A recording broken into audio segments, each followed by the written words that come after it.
وبرکاتہ اهلا وسهلا مرحبا اعوذ باللہ من الشیطان الرجیم بسم اللہ الرحمن الرحیم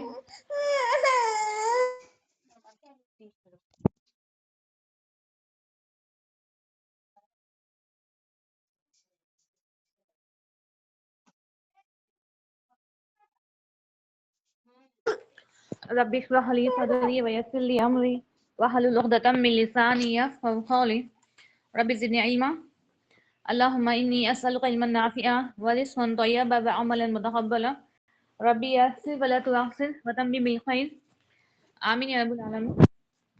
میں امید کرتی ہوں آپ سب خیر عافیت سے ہوں گے، صحت اور ایمان کی بہترین حالت میں ہوں گے انشاءاللہ تعالی۔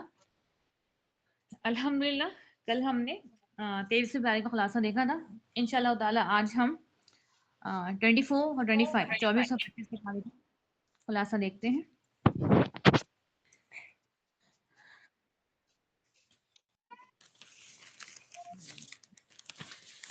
انشاءاللہ تعالی ہم سورہ الزمر سے شروعات کرتے ہیں، اس کے علاوہ مہوش کریں گے۔ آپ لوگوں کو آواز آ رہی ہے؟ جی آ گئے۔ أعوذ بالله من الشيطان الرجيم بسم الله الرحمن الرحيم ننزل الكتاب من الله العزيز الحكيم إنا أنزلنا إليك الكتاب بالحق فاعبد الله مخلصا له الدين۔ بارک اللہ فیکم۔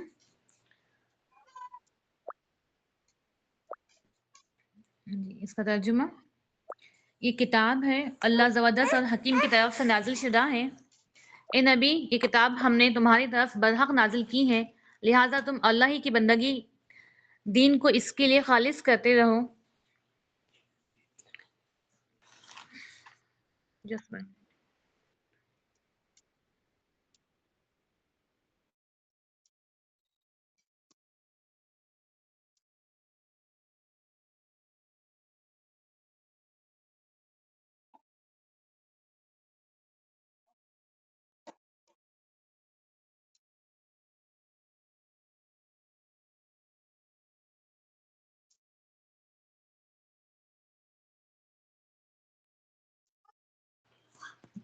جی، سورۃ الزمر، زمر کا میننگ عربک میں ہوتا ہے گروپس، جیسے گروپس در گروپس یا گروہ در گروہ جیسے کہا گیا ہے، کیونکہ اس سورہ میں ویسے لوگوں کا ذکر ہے جنہیں گروہ در گروہ یا ایک کمپنیز، مطلب بہت سارے گروپس، بہت سارے لوگوں کو ایک ساتھ جہنم میں ڈالا جائے گا۔ یہاں پر اس سورہ میں ان لوگوں کا تذکرہ ہے، اس لیے اس سورہ کا نام سورۃ الزمر رکھا گیا ہے۔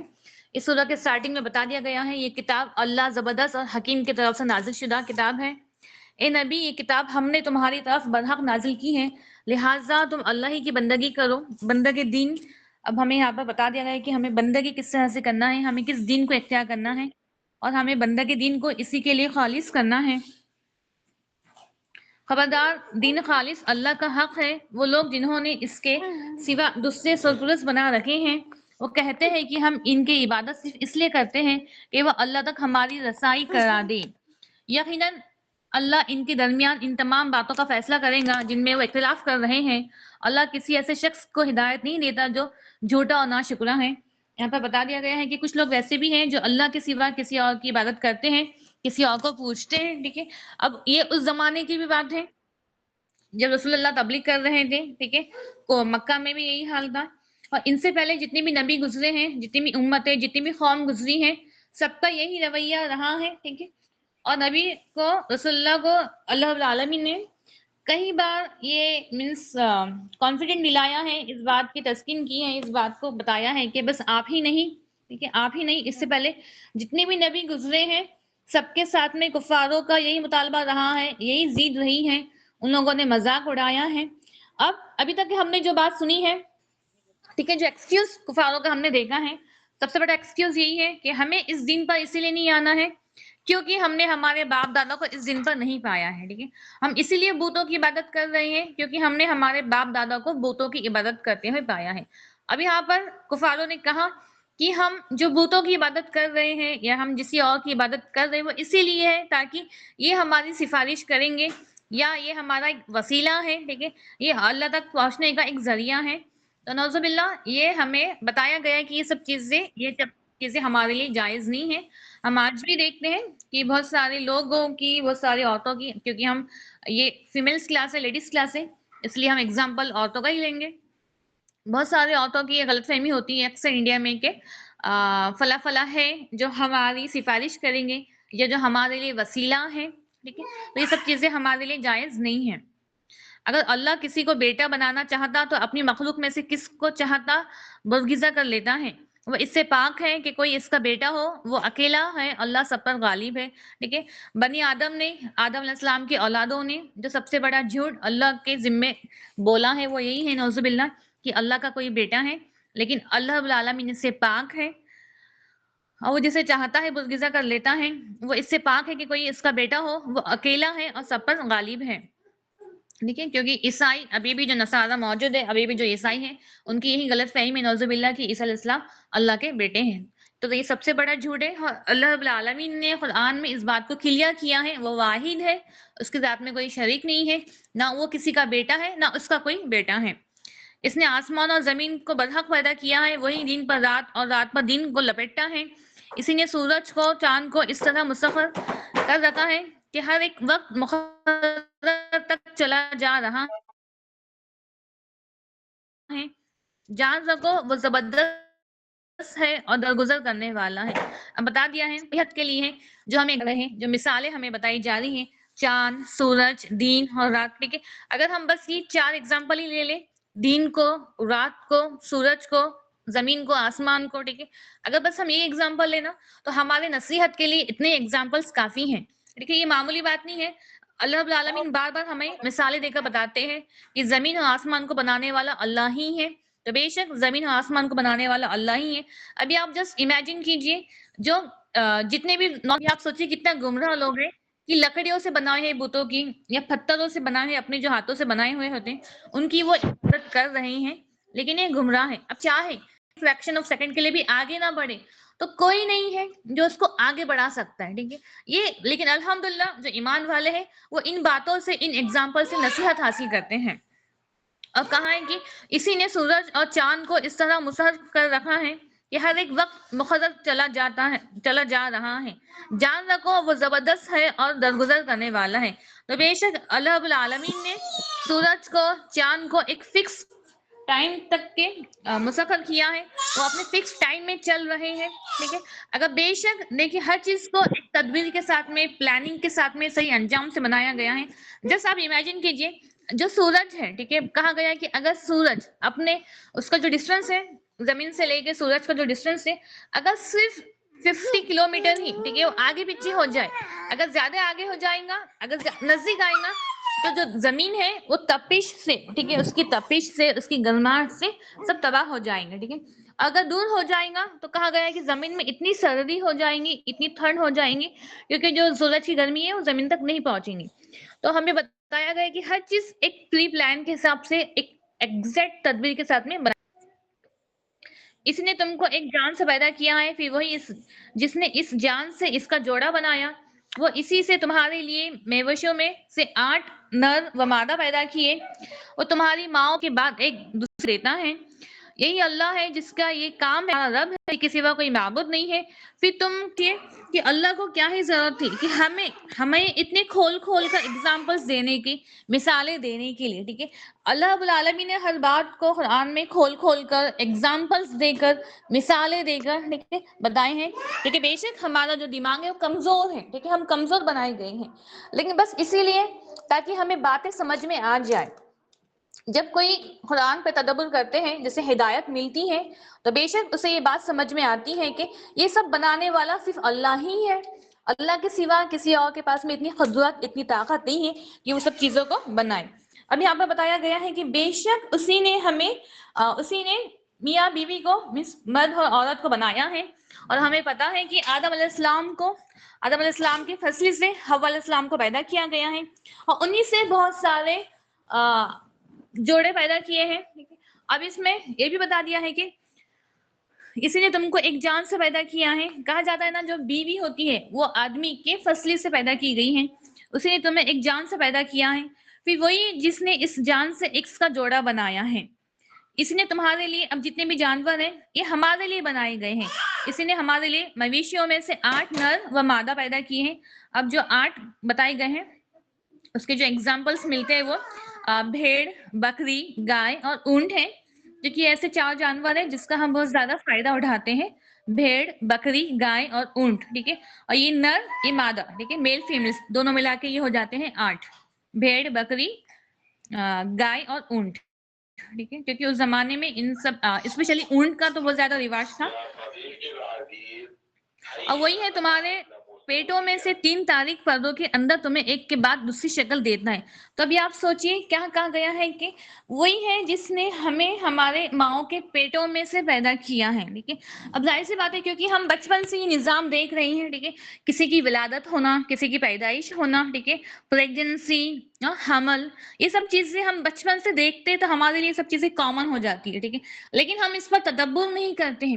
ابھی آپ سوچیں جس طرح سے ہم نے کل ایک ایگزامپل لیا تھا کہ جس طرح سے ایک بیج ہوتا ہے، ٹھیک ہے، بیج جب بیج زمین کے اندر جاتا ہے تو وہ بیج جب اللہ رب العالمین جب آسمان سے بارش برساتے ہیں، ٹھیک ہے، اب زمین کے اندر کی پیداوار کو اگانے کے لیے آسمان سے بارش برس رہی ہے، آسمان سے بارش آتی ہے، پانی برستا ہے.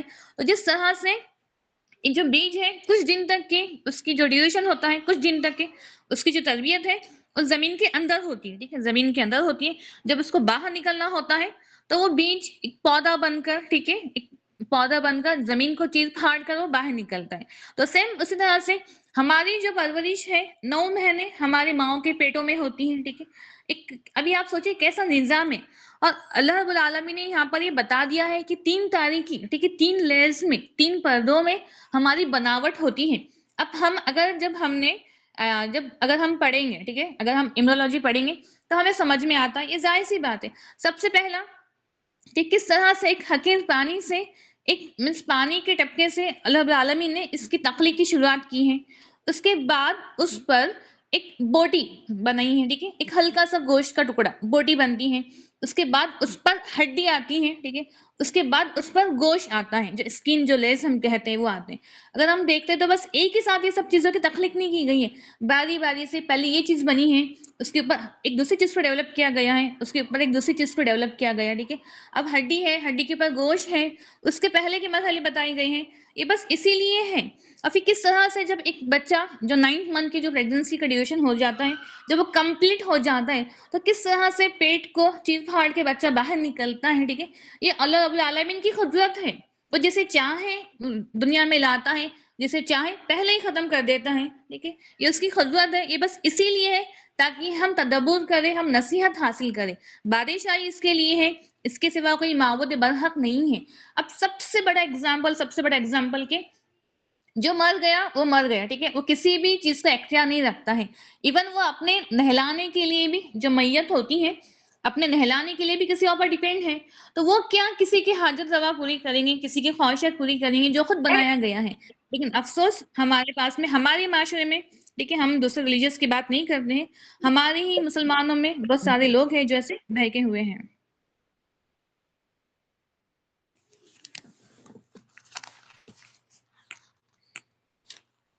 اگر تم کفر کرو تو اللہ تم سے بے پرواہ ہے، وہ اپنے بندوں کے کفر کو پسند نہیں کرتا، اور اگر تم شکر کرو تو وہ اسے تمہارے لیے پسند کرتا ہے. اب بتا دیا ہے کہ اگر تم کفر کرو گے، ٹھیک ہے. اب کفر میں بس ایک ہی کفر نہیں ہوتا ہے. جو کفر ہے وہ تو کھلا انکار کرنا ہے، لیکن کفر کرنے والوں کے اندر کفر کے ساتھ میں بہت سارے برائیاں بھی پیدا ہو جاتے ہیں. ہمیں کیا کہا گیا ہے کہ اگر تمہارے دل میں ایمان ہے، اگر ایمان ہے تو بے شک اگر جس کے دل میں رائی کے دانے کے برابر ایمان ہے تو وہ جنت میں جائیں گا. ٹھیک ہے. لیکن ابھی آپ سوچیں جس کے دل میں ایمان ہے، اگر خوف ہے اللہ کو جواب دینے کا، دوبارہ سے اٹھائے جانے کا، اگر ایمان ہے تو خود بخود ایک حد تک کی برائیوں سے بچ جاتا ہے. لیکن ایمان ہی نہیں ہے تو پھر جو برائیاں ہیں وہ اور زیادہ حاوی ہو جاتے ہیں. اگر تم نے کفر کیا، اگر تم کفر کرو تو اللہ تعالیٰ تم سے بے پرواہ ہے. اب اللہ تعالیٰ کو پرواہ ہی نہیں ہے تمہارے کفر سے، وہ بے نیاز ہے. وہ اپنے بندوں کے کفر کو پسند نہیں کرتا ہے، لیکن بتا دیا ہے جو کفر ہے ایک ایسا گناہ ہے جس سے ہر گناہوں کی آمد ہو رہی ہے، ٹھیک ہے۔ اگر کفر کریں گے، دل میں ایمان نہیں ہے، خوف نہیں ہے، تو ظاہر سی بات ہے اب جو بھی گناہ کرو وہ کرتے جائیں گے، کچھ ڈر نہیں ہے تو۔ لیکن کفر کو اللہ رب العالمین پسند نہیں کرتا ہے، اور اگر تم شکر کرو تو وہ اسے تمہارے لیے پسند کرتا ہے۔ بتا دیا اگر تم شکر کرو گے تو وہ اسے تمہارے لیے پسند کرتا ہے۔ کوئی بوجھ اٹھانے والی کسی دوسرے کا بوجھ نہ اٹھائیں گی۔ آخرکار تم سب کو اپنے رب کی طرف پلٹنا ہے، پھر وہ تمہیں بتا دے گا کہ تم کیا کرتے رہے ہو۔ وہ تمہیں وہ تمہارے دلوں کا حال جاننے والا ہے، وہ تو دلوں کا حال جاننے والا ہے۔ تو بے شک کوئی کسی کا بوجھ نہیں اٹھائے گا۔ اگر ایک چھوٹا بھی گناہ ہے، کسی کے سر پر اس کا بوجھ ہے، تو وہاں پر کوئی کسی کا بوجھ نہیں اٹھانے والا ہے۔ اب یہ جو عارضی رشتے ہمیں دیے گئے ہیں، ٹھیک ہے، اب والدین کے ہو، اولادوں کے ہو، بہن بھائی کے ہو، میاں بیوی کے ہو، یہ عارضی رشتے ہیں جو ہمیں اس دنیا میں ملے ہیں، ٹھیک ہے۔ لیکن ہمیں کوشش کرنا ہے، اب جتنی محبتیں ہم ایک دوسرے سے یہاں پر کرتے ہیں، ایک دوسرے کی خاطر ہم سب کچھ کرنے کے لیے تیار ہیں، ٹھیک ہے۔ اگر ظاہر سی بات ہے اگر ہم دیکھتے ہیں یہ فیلنگس ہے، یہ جذبات، یہ کامن چیز ہے۔ اگر ماں باپ والدین اولڈ ہے، ایجنڈ ہے، ٹھیک ہے، بزرگ ہے، اگر نوجوان بچہ ہے، ٹھیک ہے، اگر کہیں جانا ہے، اگر ماں باپ کے ہاتھ میں سامان ہے تو یہ فطرت ہے، ظاہر سی بات ہے جو بچہ ہے، جو بیٹا ہے، وہ سامان اپنے ماں باپ کے ہاتھ میں سے لے لیتا ہے تاکہ انہیں برڈن نہ ہو، انہیں بوجھ نہ ہو، ٹھیک ہے۔ اور ظاہر سی بات ہے اگر ہمارے بچے چھوٹے بھی ہیں تو ہم بچوں کے ہاتھ میں ہم ہیوی چیز نہیں دیتے ہیں، ہم ان کے ہاتھ میں سے وہ چیزیں لے لیتے ہیں، یہ فطرت ہے، یہ محبت، یہ جذبات ہے۔ لیکن یہ سب چیزیں دنیا میں ہیں، یہ سب چیزیں دنیا میں ہیں، آخرت میں نہ وہ ہمارا بوجھ اٹھائیں گے نہ ہم ان کا بوجھ اٹھائیں گے۔ اس لیے کہا گیا بس ہمیں اس دن کی تیاری کرنا ہے، اور ہمیں انشاءاللہ تعالیٰ باذن اللہ کی مدد طلب کرتے ہوئے یہ کوشش کرنا ہے کہ ہم ہمارے اولادوں کو بھی صحیح تربیت دیں۔ انسان پر جب کوئی آفت آتی ہے تو وہ اپنے رب کی طرف رجوع کر کے اس سے پکارتا ہے، پھر جب اس کا رب اسے اپنی نعمت سے نوازتا ہے تو وہ اس مصیبت کو بھول جاتا ہے جس پر وہ اپنے رب کا پکار رہا تھا، اور دوسروں کو اللہ کے برابر ٹھہراتا ہے تاکہ اس کی راہ سے گمراہ کرے۔ اے نبی اس سے کہو کہ تھوڑے دن اپنے کفر سے لطف اٹھا لو، یقیناً تو دوزخ میں جانے والا ہے۔ اب انسان کی فطرت ہے جب مصیبت آتی ہے تو اللہ کو پکارتا ہے، اور جب وہ مصیبت ٹل جاتی ہے تو واپس اپنے کفر پر رہ جاتا ہے۔ ہم دیکھتے ہیں اکثر ایسے بھی لوگ موجود ہیں، ٹھیک ہے، جو کسی اپنی خواہشات کے لیے، ایک چھوٹا سا اگر ہم ایگزامپل لیں تو اولادوں کے لیے اکثر کسی اور کو پکارا جاتا ہے، ٹھیک ہے، اللہ کے ساتھ میں کسی اور کو پکارا جاتا ہے۔ اب اولاد دینے والا اللہ، ان کی خواہش پوری کرنے والا اللہ، لیکن جب شکر ادا کرنا ہے تو کہیں کسی اور کے در پر جا کر شکر ادا کیا جاتا ہے۔ کیا اس شخص کی روش بہتر ہے یا اس شخص کی جو موتی فرمان ہے اور رات کو اپنے رب کے حضور کھڑا رہتا ہے، سجدے کرتا ہے، آخرت سے ڈرتا ہے؟ اب یہ لوگ جو ایمان والے ہیں، جو مومن ہیں، جو متقی ہیں، تو کہا گیا یہ ویسے لوگ ہیں جو راتوں کو ڈرتے ہیں، اللہ کے حضور کھڑے ہوتے ہیں، اللہ کے حضور کھڑا رہتا ہے، سجدے کرتا ہے، آخرت سے ڈرتا ہے، اور اپنے رب کی رحمت پر امید لگائے ہوئے ہیں۔ ان سے پوچھو کیا جاننے والے اور نہ جاننے والے دونوں برابر ہو سکتے ہیں؟ نصیحت تو عقل رکھنے والے ہی قبول کرتے ہیں۔ اب بتا دیا ہے کہ جو جاننے والا ہو، ٹھیک ہے، جو اگر ایک اندھا ہو ایک دیکھنے والا ہو تو دونوں برابر نہیں ہے۔ اسی طرح سے جو عبادت کر رہا ہے، ٹھیک ہے، جو مومن ہے اور جو کفر کرنے والا ہے وہ بھی برابر نہیں ہے۔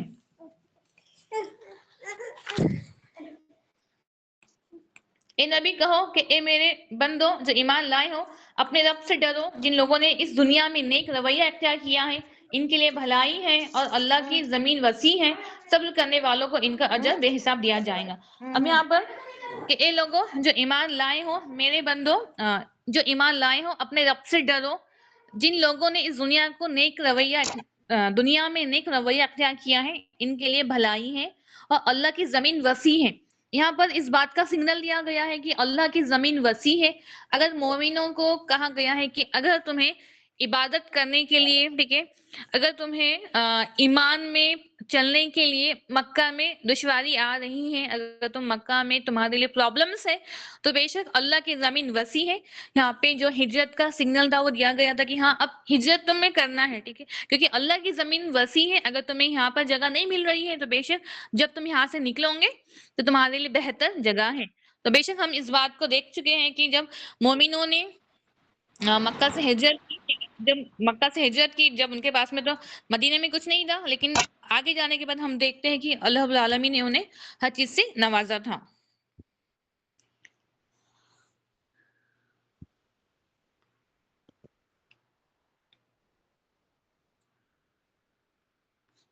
ہم نے اس قرآن میں لوگوں کے لیے مثالیں بیان کی ہیں تاکہ نصیحت حاصل کریں.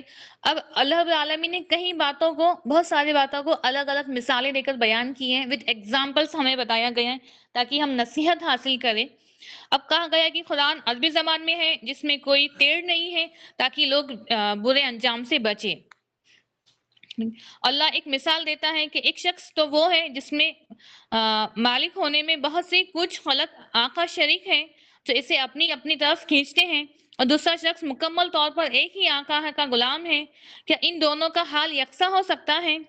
تمام تعریفات اللہ کے لیے ہیں مگر اکثر لوگ نادانی میں پڑے ہوئے ہیں.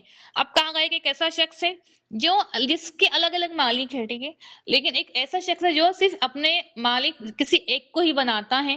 تو کیا جو ایک الگ الگ لوگوں کو پوچھ رہا ہے وہ اور جو صرف ایک کی بندگی کر رہا ہے، کیا دونوں بھی برابر ہیں؟ دونوں بھی یکساں ہیں؟ نہیں، دونوں بھی یکساں نہیں ہیں.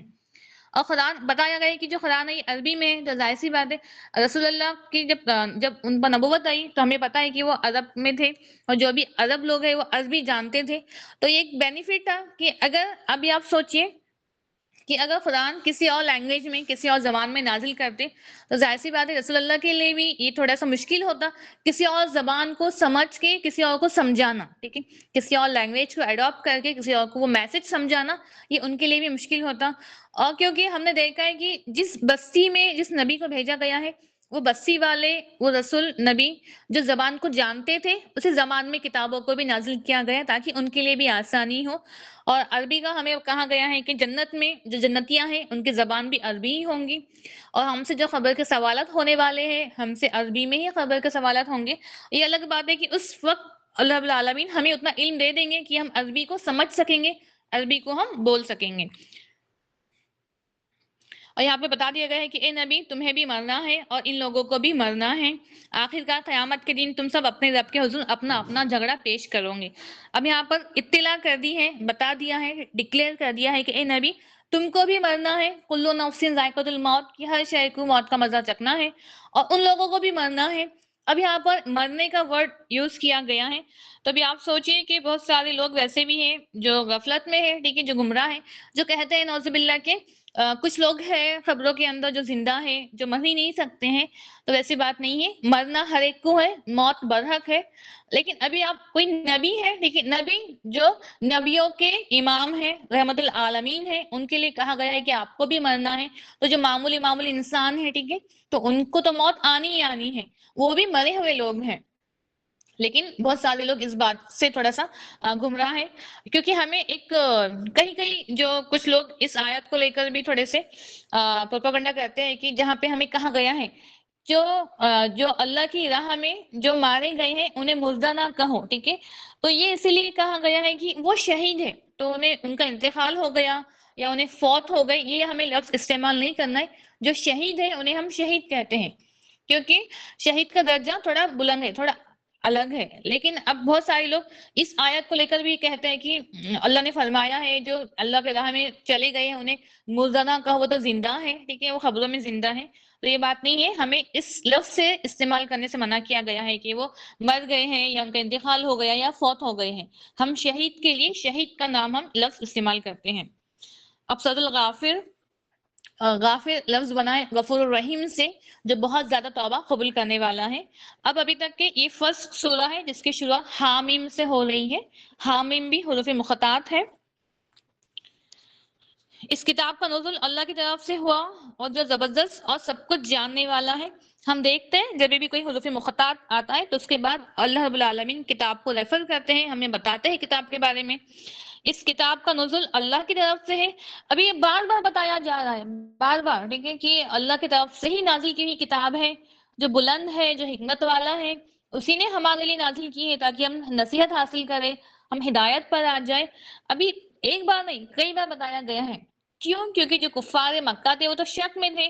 ان لوگوں نے الزام لگایا تھا کہ جو کتاب ہے نعوذ باللہ یا رسول نے اپنے ہاتھوں سے بنائی ہوئی، لیکن بار بار اس چیز کو کہا گیا ہے.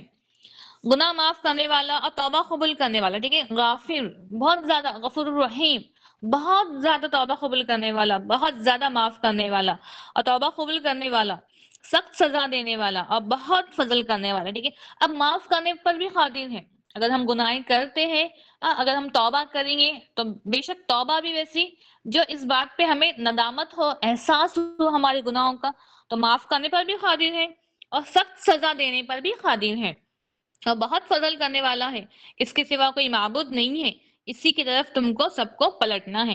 اب بتا دیا ہے وہی غفور الرحیم ہے، اب کوئی راستہ ہی نہیں ہے، ٹھیک ہے، موت تو ایٹ اینی ہاؤ آنی ہی آنی ہے، آپ چاہے بہت ہی زیادہ مالدار کیوں نہ ہو، آپ کے پاس میں بہت زیادہ پاور ہے، اسٹیٹس ہے، لیکن ایٹ دا اینڈ آپ کو تو جانا ہی جانا ہے، پلٹنا ہی ہے، موت آنی ہے اور اسی کی طرف پلٹنا ہے۔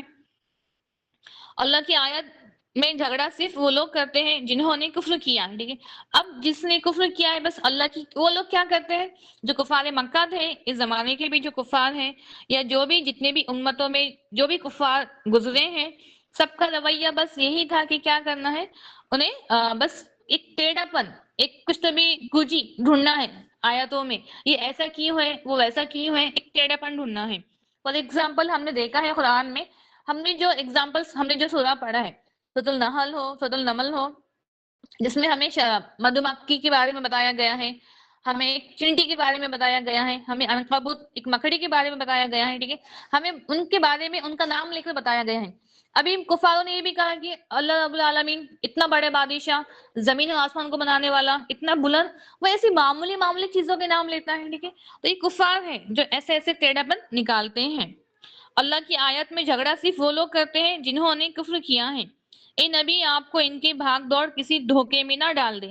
اب کہا گیا یہ کفار ہے، ٹھیک ہے، لیکن آپ کو ان کی بھاگ دوڑ، ہو سکتا ہے کہ اگر جو کفار ہے، کفار مکہ ہیں، اب کفار مکہ یہ تو نہیں تھے کہ وہ لوگ ویسے تھے جن کے پاس میں بہت زیادہ مال تھا، ٹھیک ہے، ان کا رہن سہن بہت زیادہ اعلیٰ تھا، ان کے پاس میں ایک اسٹیٹس تھا، ان کا ایک گروپ تھا، وہ سرداروں میں سے تھے۔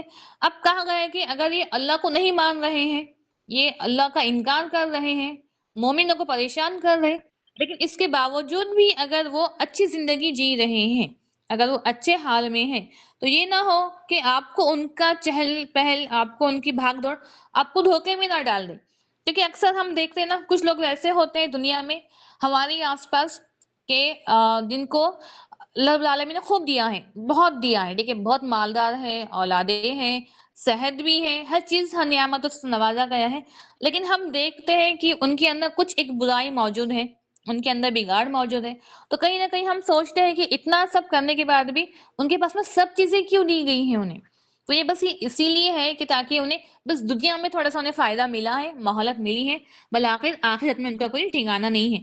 تو کہا گیا ہے کہ کفاروں کا ویسا رہنا، ویسا بھاگ دوڑ کرنا آپ کو اس بات میں نہ ڈال دے، گمراہ نہ کر دے کہ کہیں ان کے پاس میں یہ سب چیزیں کیوں ملی ہیں، کہیں اللہ ان سے راضی تو نہیں ہے، انہیں بھی آپ کو ان کی بھاگ دوڑ کسی دھوکے میں نہ ڈال دے۔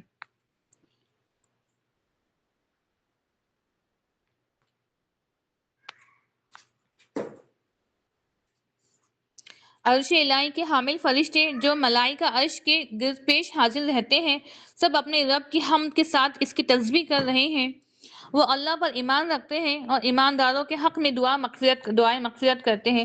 اب بتا دیا گیا ہے، ٹھیک ہے، اب فرشتے جو اللہ رب العالمین کے عرش کو اٹھائے ہوئے ہیں، ٹھیک ہے، اب فرشتوں کا کام کیا ہے، ٹھیک ہے، وہ تو اللہ کا حکم بجا لاتے ہیں، اللہ کی حمد بیان کرتے ہیں، اللہ کی ثنا بیان کرتے ہیں، اللہ کی تسبیح بیان کرتے ہیں، لیکن جو ایمان والے ہیں، ٹھیک ہے، جو ایمان والے ہیں، جو نیک اعمال کرتے ہیں، تو فرشتے کیا کرتے ہیں، فرشتے ان کے لیے دعائیں مغفرت کرتے ہیں۔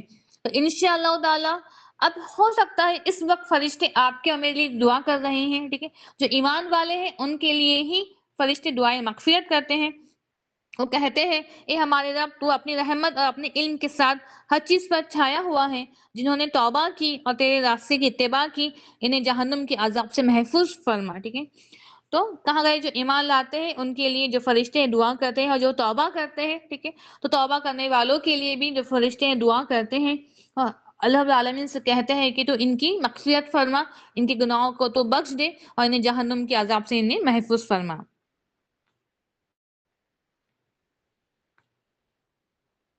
اے ہمارے رب، اور داخل کر ان کو ہمیشہ رہنے والی جنتوں میں جن کا تو نے ان سے وعدہ کیا ہے، اور ان کے والدین اور بیویوں اور اولاد میں سے جو صالح ہو تو بلا شبہ قادر و مطلق ہے اور حکیم ہے. ٹھیک ہے، تو ابھی آپ سوچیں کتنی ہی بڑی بات ہے. ٹھیک ہے، کتنا یہ ہمارے لیے ایک انعام ہے، ایک تحفہ ہے کہ فرشتے ایمان والوں کے لیے جو توبہ کرتے ہیں، جو نیک اعمال کرتے ہیں، تو فرشتے ان کے لیے دعا کرتے ہیں.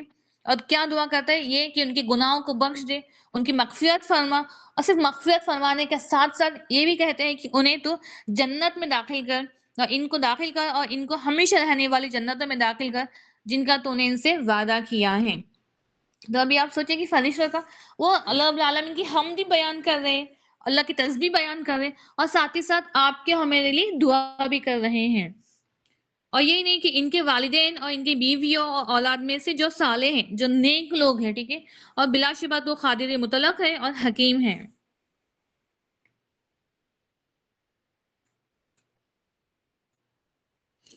اور بچا ان کو برائیوں سے جس کا تو نے قیامت کے دن برائیوں سے بچا لیا، اس پر تو نے بڑا رحم فرمایا، یہ بڑی کامیابی ہے. ہاں، اور بچا ان کو برائیوں سے جس کو تو نے قیامت کے دن برائیوں سے بچا لیا، بے شک اس پر تو نے بڑا رحم فرمایا اور یہ بڑی کامیابی ہے. جن لوگوں نے کفر کیا، قیامت کے دن انہیں کہا جائے گا کہ آج جتنا تمہیں غصہ اپنے آپ پر آ رہا ہے، جب تمہیں ایمان کی طرف بلایا جاتا تھا اور تم کفر کرتے تھے تو اللہ تم پر اس سے زیادہ غضبناک ہوتا تھا. ٹھیک ہے، اب کہہ دیا ہے، اب وہاں پر جا کر، ٹھیک ہے، اب جو کفار ہے اگر وہ مطالبہ بھی کریں گے کہ اب ہمیں واپس جانا ہے دنیا میں، ہمیں ایک موقع دے دنیا میں واپس جانے کا، تو نہیں، کہ تاکہ ہم ایمان لائیں، ہم پرہیزگار بن جائیں، تو بس دنیا ایک ہی ملی ہے، موقع بھی ایک ہی ملا ہے، چانس ایک ہی ملا ہے. جو کرنا ہے، جو نیکیاں کرنا ہے، جتنے سجدے کرنا ہے، جتنی عبادتیں کرنا ہے، ابھی کرنا ہے، آج ہی کرنا ہے. ٹھیک ہے، اس کے بعد کوئی موقع نہیں ملنے والا ہے. اب قیامت کے دن جو کفار ہیں، کفر کرنے والے، انہیں اپنے آپ پر غصہ آئے گا. وہ کہیں گے، انہیں اپنے آپ پر غصہ آئے گا، وہ ان سے کہا جائے گا جتنا غصہ تمہیں آج اپنے آپ پر آ رہا ہے، جب دنیا میں تم اللہ کے سوا کسی اور کو پکارتے تھے تو اللہ تم پر اس سے زیادہ غضبناک ہوتا تھا. وہ کہیں گے، اے ہمارے رب، حقیقت یہی ہے کہ تو نے ہمیں 2 دفعہ موت دی اور 2 دفعہ زندگی دی، اب ہم اپنے گناہوں کا اقرار کرتے ہیں کہ یہاں سے نکلنے کا کوئی طریقہ ہے. ٹھیک ہے، اب کہا گیا کہ بے شک پہلے کچھ نہیں تھے، پہلے ہم مرے ہوئے تھے، پھر ہمیں زندہ کیا گیا ہے، پھر ہمیں موت دی گئی ہے، پھر دوبارہ ہمیں زندہ کیا جائے گا. ٹھیک ہے، ہمیں اس طرح سے 2 دفعہ ہمیں زندگی ملی ہے، 2 دفعہ ہمیں موت دی جائے گی. اب کہا گیا کہ یہاں سے ہمیں اب واپس جانے کا، اب یہاں سے، کیونکہ ابھی آپ سوچئے وہاں سے واپس آنے کا کوئی راستہ ہی نہیں ہے. ٹھیک ہے، اور کیا کہا گیا ہے کہ وہاں پہ قیامت میں اب موت ہی نہیں ہے. ٹھیک ہے، سوری، جہنم میں، جنت میں موت ہی نہیں ہے، ہمیشہ ہمیشہ کی زندگی ہے، موت بھی نہیں ہے. اور ایون یہ بھی کہا گیا ہے کہ جنت کی، جو اس میں جنت میں رہنے والے ہیں، ٹھیک ہے، جنتیوں کو تو نیند بھی نہیں ہے، کیونکہ نیند کو کہا گیا ہے یہ صغیر موت، چھوٹی موت ہے. نیند کیا ہے؟ چھوٹی موت ہے. تو اب جنت میں موت ہی نہیں ہے تو جنت میں نیند بھی نہیں ہے، یہ جنتیوں کے لیے تحفہ ہے. اور جو کہیں گے اب یہاں سے بچنے کا کوئی راستہ ہے، تو انہیں جواب دیا جائے گا، جہنمیوں کو جواب دیا جائے گا کہ جس حالت میں تم مبتلا ہو، اس کی وجہ یہ ہے کہ جب صرف ایک اللہ کی طرف بلایا جاتا تھا تم ماننے سے انکار کرتے تھے. ٹھیک ہے، اب وہاں پر آگ میں جانے کی وجہ، جہنم میں جانے کی وجہ ان سے کہا جائے گا. دیکھیے، بس یہ نہیں ہے کہ اب یہ نہیں ہونا چاہیے کہ ہم بس ایمان والے ہیں، ہم اللہ کو مانتے ہیں، لیکن ہم جو دوسرے گناہ ہیں وہ بھی کر رہے ہیں. یہ اسی لیے ہے، جو ایمان والا ہے، ایمان وہ چیز ہے جس کے اندر ایمان ہے تو وہ باقی گناہوں سے خود بخود بچ جاتا ہے. جس کے دل میں خوف ہوتا ہے جواب دہی کا، دوبارہ سے اٹھائے جانے کا، تو باقی کے گناہوں سے وہ خود بخود بچ جاتا ہے. اب جہنمیوں کو جواب دیا جائے گا، یہ بس اسی لیے ہے کہ تم نے ایک اللہ کی طرف جب تمہیں بلایا جاتا تھا تم ماننے سے انکار کرتے تھے، اور جب اس کے ساتھ دوسروں کو ملایا جاتا تھا تم مان لیتے تھے. اب فیصلہ اللہ بزرگ و برتر کے اختیار میں ہے. اب جب تمہیں دنیا میں کہا گیا ہے، اتنے باتیں بتائی گئی ہیں، رسولوں کو بھیجا گیا ہے، ٹھیک ہے، نبیوں کو بھیجا گیا ہے، کتابیں موجود تھی، بات نہیں مانا، اب ایٹ دا اینڈ ان کے پاس وہاں سے واپس پلٹنے کا کوئی راستہ نہیں ہے.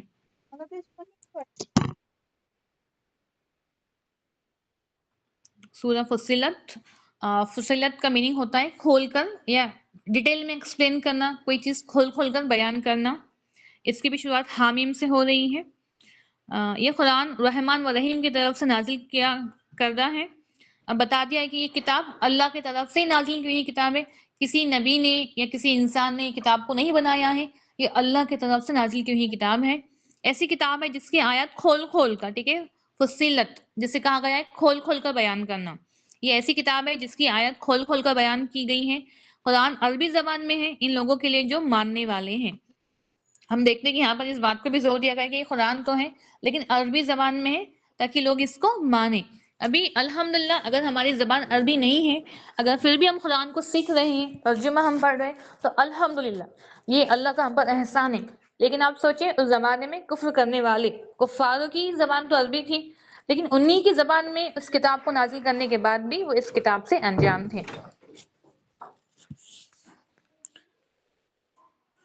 قرآن بشارت دینے والا اور ڈرانے والا ہے، مگر ان کی اکثریت اس سے روگردانی کرتی ہیں اور اسے بے توحیدگی سے سنتی ہیں. ٹھیک ہے، اب کہا گیا کتاب قرآن ویسی ہے جو بشارت دینے والی کتاب ہے جس نے ہمیں خوشخبری دی ہے جنتوں کی، جو ڈرانے والی کتاب ہے جس نے ہمیں ڈرایا ہے جہنم کی آگ سے. لیکن کچھ لوگ ایسے ہیں جب قرآن پڑھا جاتا ہے تو سنتے نہیں ہیں، ٹھیک ہے، اور اس کی بے حرمت کرتے ہیں. کیونکہ ظاہر سی بات ہے اللہ رب العالمین کا کہ مبارک کتاب ہے، اس کا ذکر، یہ کتاب مبارک ہے. اور قرآن کو سننا بھی بعض سے ہمارے لیے اجر ہے، ٹھیک ہے، بعض سے برکت ہے. قرآن کو سننا بھی بعض سے برکت ہے، قرآن کو پڑھنا بھی بعض سے برکت ہے. اور جس نے اس کو سنا، پڑھا، اس پر عمل کیا، ظاہر سی بات ہے اس کے لیے تو کامیابی ہی کامیابی ہے.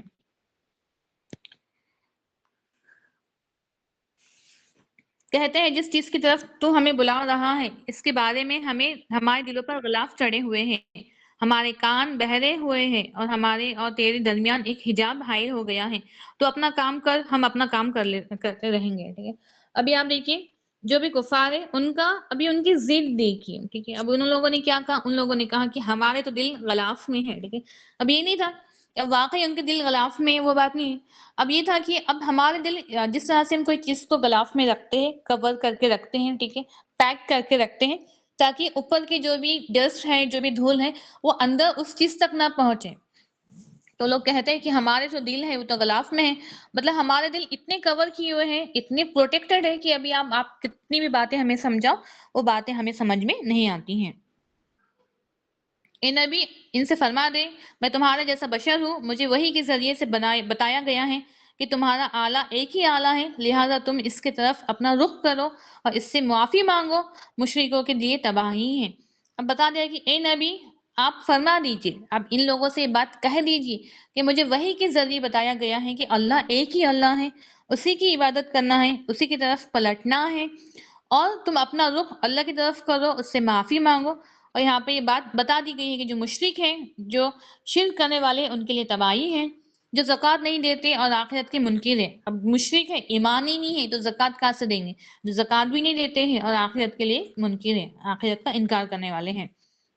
اگر ہم الحمدللہ اگر ہم ایمان والے ہیں، اگر ہمارا ایمان ہے کہ ہم قیامت کے دن دوبارہ سے اٹھائے جانے والے ہیں، تو انشاءاللہ ہمیں اس کی بس ایمان ہونا کافی نہیں ہے. ایمان تو ہے، ہمیں پتہ یہ ہونے والا ہے، لیکن اس کے لیے ہمارے پاس میں مشقتیں ہونی چاہیے، اس کے لیے ہمارے اس دن کے لیے کوششیں ہونی چاہیے. رہے وہ لوگ جو ایمان لائے اور انہوں نے نیک اعمال کیے، ان کے لیے یقیناً ایسا اجر ہے جو کبھی ختم ہونے والا نہیں ہے. بے شک جو رحمتیں ہیں، جو جنتیں، وہ ہمیشہ کی ہیں. اے نبی ان سے کہو کہ کیا تم اس اللہ کا انکار کرتے ہو اور دوسروں کو اس کا ہمسر ٹھہراتے ہو جس نے زمین کو 2 دنوں میں بنایا ہے، وہی تو پوری کائنات کا رب ہے. ٹھیک ہے، اب بتایا دیا گیا ہے کہ کیا تم ایسے اللہ کا انکار کرتے ہو اب جس نے اس زمین کو 2 دنوں میں بنایا ہے، وہی تو پوری کائنات کا رب ہے. اس نے زمین بنانے کے بعد اس پر پہاڑ جما دیے اور اس میں برکتیں رکھ دی، اور زمین میں سب طلبگاروں کے لیے ان کی ضرورت کے مطابق ٹھیک انداز سے خوراک کا انتظام فرمایا. یہ سب کام 4 دن میں ہو گئے. ٹھیک ہے، ابھی آپ سوچیں کہ اللہ رب العالمین کو ہمیں ہر چیز کھول کھول کر بیان کی گئی ہے. پہلے بتایا گیا ہے کہ زمین و آسمان کو دونوں کو ٹھیک ہے 6 دن میں پیدا کیا گیا ہے. اب یہاں پر بتایا کہ زمین کو 2 دنوں میں پیدا کیا ہے، تو باقی کا جو نظام ہے وہ سب کو 4 دن میں بنایا گیا ہے. اب زمین بنانے کے بعد بس اس کے اندر وہ سب چیزیں جو ہمارے انتظامات کے لیے ہیں، جس سے ہم جو جانور ہیں ٹھیک ہے جو زمین میں رہنے والے جو فائدہ اٹھاتے ہیں، سب کے لیے جو انتظامات ہیں اس کو بھی بنا دیا گیا ہے. یہ بس اسی لیے ہے تاکہ ہم تدبر کریں، ہم اللہ رب العالمین کا شکر ادا کریں. پھر وہ آسمان کی طرف متوجہ ہوا تو اس وقت دھاوا تھا، ٹھیک ہے، دھاوا مطلب ایک دھواں دھواں. اس نے آسمان اور زمین سے فرمایا چاہو یا نہ چاہو ہر حال میں وجود میں آ جاؤ، ٹھیک ہے. جب پہلے آسمان نہیں تھا، ٹھیک ہے، جب پہلے زمین اور آسمان نہیں تھے اور جب ان کی تخلیق کا ارادہ کیا گیا ہے تو اللہ رب العالمین نے کہا کہ تم چاہو یا نہ چاہو، ٹھیک ہے، تمہاری خوشی سے یا نہ خوشی سے، لیکن وجود میں آ جاؤ، اب تمہیں آنا ہے، کن یہ چیز ہو جانی ہے. دونوں نے کہا ہم فرما بردار ہو کر حاضر ہو گئے، ٹھیک ہے. اب زمین اور آسمان نے کیا کہا؟ ہم فرما بردار ہو کر ہم حاضر ہو گئے. اور ہمیں پتا ہے کہ اب دنیا بننے کی جو شروعات ہوئی ہے، ٹھیک ہے، زمین و آسمان سے ہوئی ہے، زمین و آسمان کی تخلیق کی گئی ہے. پھر دنیا میں آدم علیہ السلام کو بھیجا گیا ہے. جب انہیں بھیجا گیا ہے، جہاں سے شروعات کی گئی ہے، اسٹارٹنگ جہاں سے ہوئی ہے، اس کے بعد صرف انہیں نہیں بھیجا گیا ہے، ٹھیک ہے، انہیں پہلے ہی جنت میں تمام چیزوں کے نام سکھلا دیے گئے تھے. اب جو جو چیزوں سے انہیں زمین میں آنے کے بعد کانٹیکٹ میں آنا ہے، ان چیزوں کا علم دے کر بھیجا گیا تھا. وہ تمام چیزوں کو دنیا میں پہلے ہی بتا دیا گیا تھا زمین میں، تاکہ آپ کو کسی بھی چیز کو لے کر کوئی تکلیف نہ ہو، کوئی پریشانی پیش نہ آئے. جو بھی انتظامات تھے، جو بھی خوراک کی چیزیں تھے، جو بھی کھانے پینے کی چیزیں تھے، سب انتظام کر کے بھیجا گیا تھا. یہ ہمارے لیے ہے، ٹھیک ہے. اور ہم یہ بھی بتائیں جب قیامت واضح ہوں گی، سب سے پہلے شروعات زمین کے ہلنے سے ہوں گی، آسمان کے لپیٹے جانے سے ہوں گی، ٹھیک ہے. اب یہاں پر کہا گیا دونوں کو آرڈر ملا ہے. ابھی کیا مجال زمین اور آسمان کی؟ اب ان سے کہا گیا اب تم چاہو یا نہ چاہو، تمہارے خوشی سے یا نہ خوشی سے، لیکن وجود میں آ جاؤ. اور انہوں نے کہا کہ ہم فرما بردار ہیں. تب اس نے 2 دن میں 7 آسمان بنا دیے اور ہر آسمان میں کا اس کا قانون جاری کر دیا.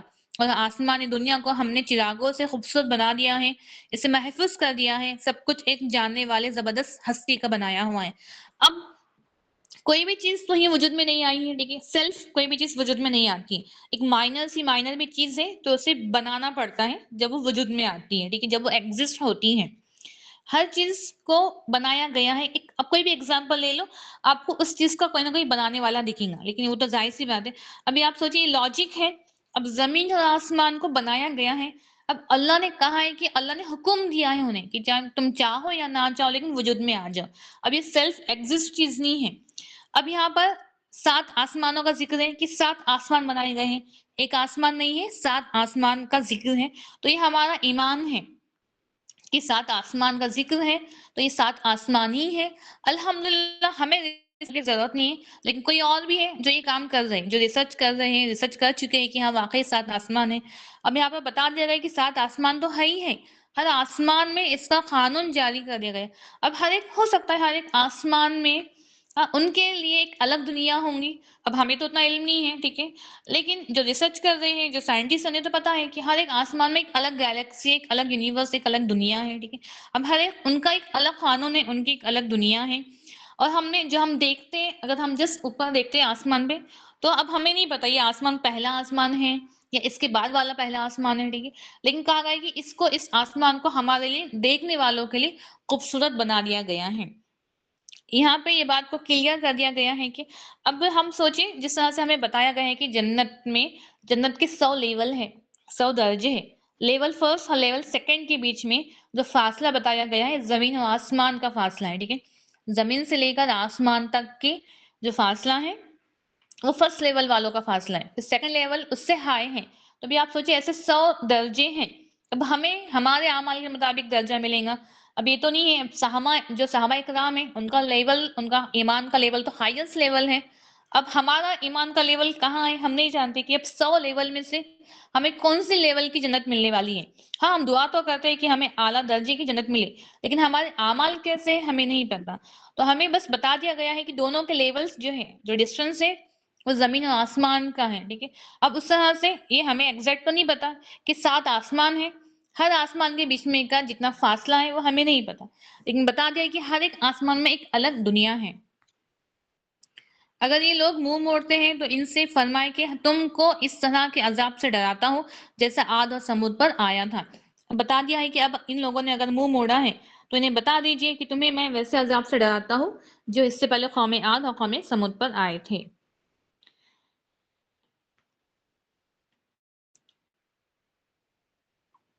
یہ لوگ غرور میں آ کر اپنی بات پر اڑے رہے تو تیرے رب کی مختلف فرشتوں میں وہ شب و روز اس کی تسبیح کر رہے ہیں اور کبھی نہیں تھکتے ہیں.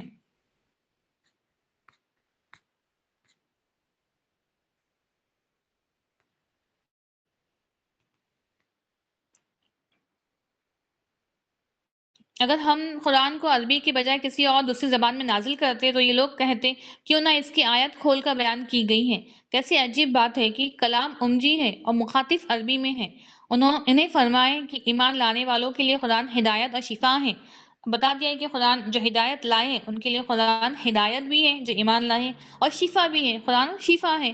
مگر جو لوگ ایمان نہیں لاتے یہ ان کانوں کے لیے بوجھ اور ان کی آنکھوں کے لیے پردہ ہے. ان کا حال تو ایسا ہے جیسے ان کو دور سے پکارا جا رہا ہے.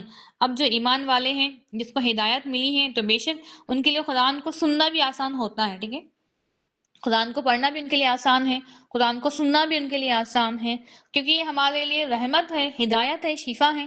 لیکن جو انکار کرنے والے ہیں انہیں ایک بوجھ لگتا ہے. اگر قرآن بھی ان کے سامنے اگر آپ پڑھیں گے تو وہ انہیں سستی آتی ہے، نیند آتی ہے، یا انہیں وہ چیزیں سمجھ نہیں آتی ہے، پسند نہیں آتی ہے، انہیں وہ چیزیں بوجھ لگتی ہیں.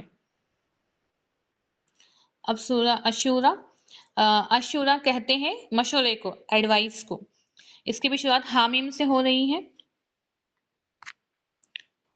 آئین سین خاف، یہ بھی حروف مقطعات ہے. اللہ غالب و حکیم ہے جو اسی طرح آپ کی طرف اور آپ سے پہلے رسولوں کی طرف وحی کرتا رہا ہے. آسمان اور زمین میں جو کچھ بھی ہے اسی کا ہے، وہ بلند و بالا اور بڑی عظمت والا ہے. قریب ہے آسمان ان کے اوپر سے پھٹ پڑے، فرشتے اپنے رب کی حمد کے ساتھ تسبیح کر رہے ہیں اور زمین والوں کی حق میں درگزر کی فریاد کرتے ہیں. سنو، یقیناً اللہ غفور الرحیم ہے. تو بتا دیا ہے کہ فرشتے ویسے ہیں جو فریکشن آف سیکنڈ کے لیے بھی اپنی عبادتوں سے غافل نہیں ہوتے ہیں، جو ہمیشہ اللہ کی تسبیح بیان کر رہے ہیں. تسبیح بیان کرنے کے ساتھ ہی ساتھ جو زمین والے ہیں آپ کے اور میرے حق میں دعا بھی کر رہے ہیں درگزری کی کہ ہمیں معاف کیا جائے، ہماری مغفرت ہو جائے. اور سنو، یقیناً اللہ غفور الرحیم ہے.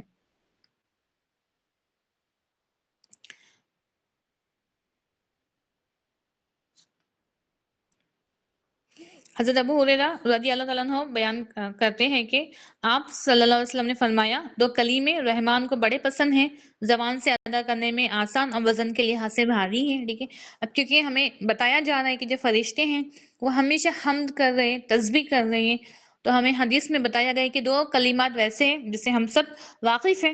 دو کلمات ویسے ہیں جو رحمان کو، اللہ رب العالمین کو بہت زیادہ پسند ہیں، بہت زیادہ عزیز ہے. دو کلمات ہماری زبان پر ہلکے ہیں، ٹھیک ہے، لیکن میزان میں بھاری ہیں. ہم اس کو پڑھیں گے تو زبان میں ہلکے ہیں، لیکن کہا گیا ہے کہ اس کو پڑھنے سے ہمارا جو میزان ہے نیکیوں کا زمین سے لے کر آسمان تک بھر دیا جاتا ہے. وہ کلمات سبحان اللہ اور الحمدللہ ہے، سبحان اللہ الحمدللہ ہے. اب کہا گیا کہ جن لوگوں نے اللہ کو چھوڑ کر کسی اور کو سرپرست بنا رکھا ہے، اللہ ہی ان پر نگران ہے، آپ ان کے ذمہ دار نہیں ہیں. اب ٹھیک ہے، اب بتایا گیا کہ ابھی آپ کا کام بات کو پہنچانا ہے، بات کو بتا دینا ہے، لیکن اللہ کے سوا جو کسی اور کو پکار رہا ہے، کسی اور کو پکار رہا ہے، تو اس کے آپ ذمہ دار نہیں ہیں. اے نبی، اسی طرح ابھی آپ دیکھیے جب سے ہم نے آج جو 24 اور 25، ٹھیک ہے، جو ہم پاروں کا سوروں کا ہم خلاصہ دیکھ رہے ہیں، اس میں بار بار ہمیں بتایا جا رہا ہے کہ قرآن کو عربی لینگویج میں، عربی زبان میں نازل کیا گیا ہے تاکہ جو رہنے والے تھے اس زمانے میں، اس بستی میں، ان کے لیے آسانی ہو جائے. ٹھیک ہے، اے نبی، اس طرح ہم نے یہ عربی زبان میں قرآن آپ کی طرف وحی کیا ہے تاکہ تم بستیوں کے مرکز مکہ اور اس کے گرد پیش رہنے والوں کو خبردار کرو. ٹھیک ہے، اب کیونکہ مکہ میں رہنے والے تھے، ہم مکہ کے جو لوگ تھے ان کی زبان عربی تھی، یہ ان کے لیے ایک فیسلٹی ہے، یہ ان کے لیے ایک انعام ہے. ٹھیک ہے، ان کے لیے ایک آسانی ہے کہ انہیں وہ زبان سمجھ میں آتی تھی کہ ہم نے اس کو عربی میں بنایا ہے. اور جمع ہونے کے دن سے ڈراؤ جس ذکر کے آنے میں کوئی شک نہیں ہے. ٹھیک ہے، اب قرآن کا نزول ہو رہا ہے، ان کفار سامنے ہے، عربی میں ہو رہا ہے، انہیں سمجھایا جا رہا ہے، لیکن پھر بھی ان کا انکار ہے. اور کہا گیا ہے کہ انہیں اس دن سے ڈراؤ جس دن کا وہ انکار کر رہے ہیں. اس دن ایک گروہ کو جنت میں اور دوسرے گروہ کو دوزخ میں جانا ہے. اب بتا دیا گیا ہے کہ انسانوں کے جو ہماری جو تخلیق ہوئی ہے، ہمیں جو بنایا گیا ہے، اب جتنے بھی تمام انسان ہیں، اب اس میں سے کسی کو جہنم کے لیے پیدا کیا گیا ہے، کسی کو جنت کے لیے پیدا کیا گیا ہے. اب آپ انہیں بتا دیجئے کہ اس میں سے کسی ایک گروہ کو تو جنت میں جانا ہے اور کسی ایک کو دوزخ میں جانا ہے. ٹھیک ہے، اور بتا دیا کہ جو مکہ میں رہنے والے ہیں انہیں خبردار کر دو. مکہ کا نام لیا گیا ہے یہاں پر اس زمین کا، اور کہا گیا ہے کہ جب اللہ رب العالمین نے زمین کی بنانے کی شروعات کی تو زمین کی شروعات جو بنانے کی شروعات ہوئی وہ مکہ سے ہی ہوئی ہے، مکہ کے زمین سے ہی اس کی شروعات ہوئی ہے.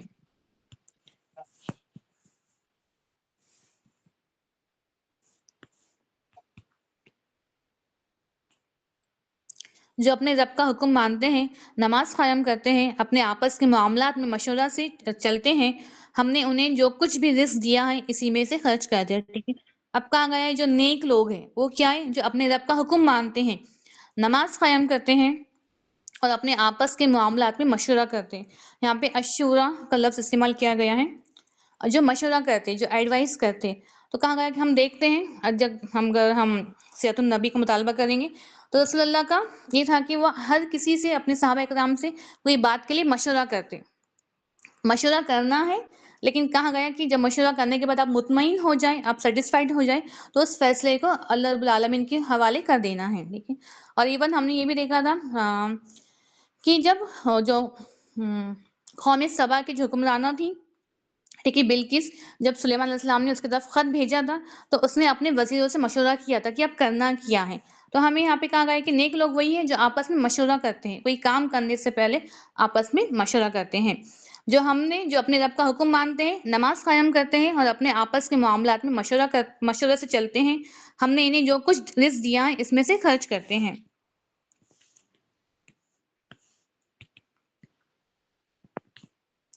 جسے اللہ ہی گمراہی میں پھینک دے، اسے کوئی بھی اللہ کے سوا سنبھالنے والا نہیں ہے. تم دیکھو گے جب ظالم عذاب دیکھیں گے تو کہیں گے کیا واپس پلٹنے کا کوئی راستہ ہے؟ اب بتا دیا گیا ہے جو کفر کرنے والے ہیں، جس نے انکار کیا ہے. ٹھیک ہے. اب جسے اللہ رب العالمین ہدایت دے اسے کوئی گمراہ کرنے والا نہیں ہے، اور جسے گمراہ کرے اسے کوئی ہدایت دینے والا نہیں ہے. لیکن اس وقت ظالم کہیں گے کہ یہاں سے واپس پلٹنے کا کوئی راستہ ہے. سورۃ الدخان، اس کی شروعات بھی حامیم سے ہو رہی ہے، حروف مقطعات سے. قسم ہے اس واضح کتاب کی، ہم نے اسے ایک بڑی خیر و برکت والی رات میں نازل کیا ہے کیونکہ ہم لوگوں کو متنبع کرنا چاہتے ہیں. اب یہاں پہ لیلۃ القدر کا ذکر ہے کہ ہم نے اس قرآن کو، اس کتاب کو ہم نے بہت ہی برکت والی رات میں نازل کیا ہے. اس رات میں ہمارے حکم سے ہر معاملے کا حکمانہ فیصلہ کیا جاتا ہے. ہم ایک رسول بھیجنے والے تھے آپ کے رب کی رحمت کے طور پر، یقیناً وہی سب کچھ سننے والا اور جاننے والا ہے. آسمان اور زمین کا رب ہے، ہر اس چیز کا رب ہے جو آسمانوں اور زمینوں کے درمیان ہے. ٹھیک ہے. آسمان اور زمین کا ہی نہیں، جو کچھ اس کے درمیان ہے اسی کا رب ہے، ان سب کا رب ہے. اگر تم لوگ یقین رکھنے والے ہو، کوئی معبود اس کے سوا نہیں ہے، وہی زندگی عطا کرتا ہے اور وہی موت دیتا ہے. ہمیں بتا دیا ہے کہ وہی ہمیں زندگی دیتا ہے، وہی ہمیں موت دیتا ہے. تمہارا رب اور تمہارا ان کا آبا کا رب جو پہلے گزر چکا ہے، ہمارا بھی رب اللہ ہی ہے جو ہم سے پہلے گزر چکے ہیں، جو ہمارے باپ دادا جو گزر چکے ہیں ان کا بھی رب اللہ ہی ہے، اس کے سوا کوئی معبود نہیں ہے. مگر یہ لوگ اپنے شک میں مشغول ہیں، لیکن کفار ویسے ہیں جو اس شک میں مشغول ہیں. اتنا ہر چیز کھول کھول کر بتانے کے بعد بھی کفار وہ تھے جو اس کا انکار کر رہے تھے. بس انتظار کرو اس دن کا جب آسمان دھاوا کے مانند ہو جائے گا. یہاں پہ دکان کا لفظ استعمال کیا گیا ہے، دخان، جو دھاوا دھواں ہو جائے گا. تو بس اس دن کا انتظار کرو، قیامت کے دن کا انتظار کرو، جس دن کی شروعات آسمان کے پھٹنے سے ہونے والی ہے، جس دن آسمان دھاوا ہو جائے گا اور وہ لوگوں پر چھائے جائے گا. یہ دردناک عذاب ہے. کہیں گے کہ پروردگار ہم سے عذاب ٹال دے یا ہم ایمان لاتے ہیں. ٹھیک ہے.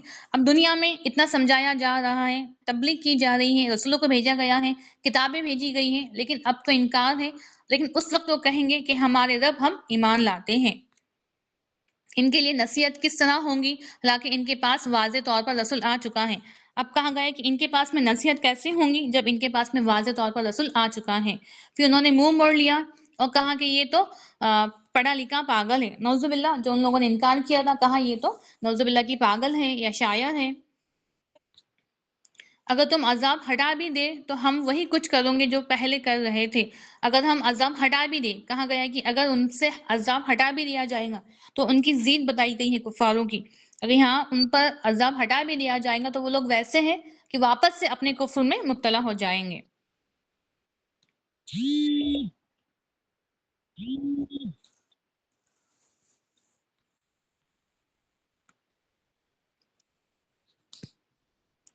سورۃ الجاثیہ، اس کی بھی شروعات حروف مقطعات سے ہو رہی ہے، حامیم. اس کتاب کو نازل کرنے، آپ لوگوں کو آواز آ رہی ہے؟ جی آ رہی ہے. السلام جی جی آ رہی ہے. جی. اس کتاب کو نازل کرنے والا اللہ ہے جو زبردست اس کتاب کو نازل کرنے والا اللہ ہے جو زبردست. Just 1 minute.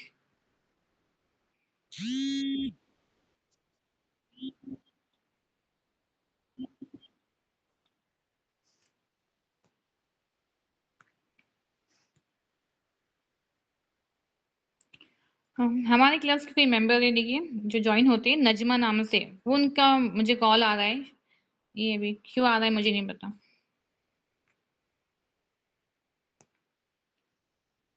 یا شاید وہ جوائن نہیں ہو سک رہے ہیں، پتہ نہیں.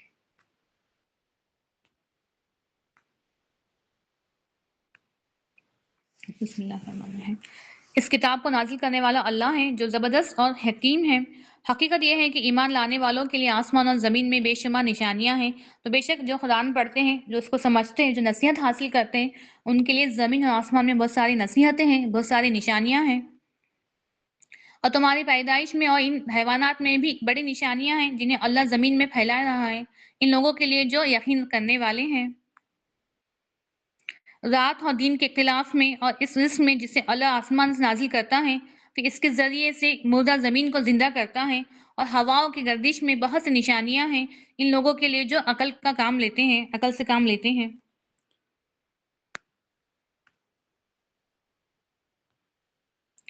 اب ہمیں بتا دیا گیا ہے کہ جو بھی تخلیق اللہ رب العالمین نے کی ہے وہ ہمارے فائدے کے لیے ہے، تاکہ ہم اس پر غور و فکر کریں، اس سے ہم استعمال کریں اور ہم اللہ رب العالمین کا شکر ادا کریں.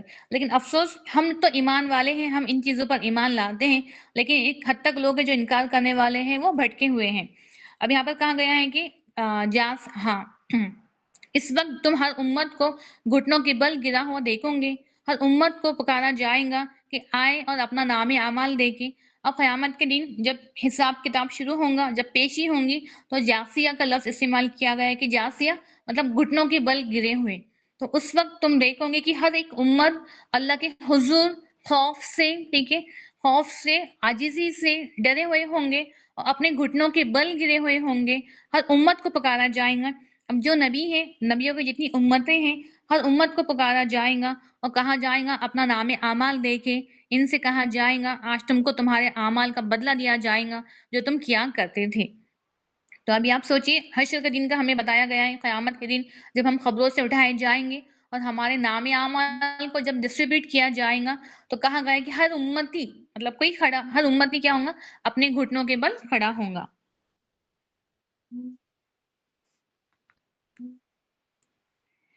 بس تمام تعریف اللہ ہی کے لیے ہے جو زمین و آسمانوں کا مالک ہے اور سارے جہاں والوں کا پروردگار ہے. زمین و آسمانوں میں بڑائی اسی کے لیے ہے اور وہی زبردست اور حکیم ہے. تو الحمدللہ یہاں پر ہمارا 24 اور 25 24 اور 25 پارے کا خلاصہ مکمل ہوا. ہم جسٹ 2 منٹس ویٹ کرتے ہیں، دین انشاءاللہ ہم دعا شروع کرتے ہیں.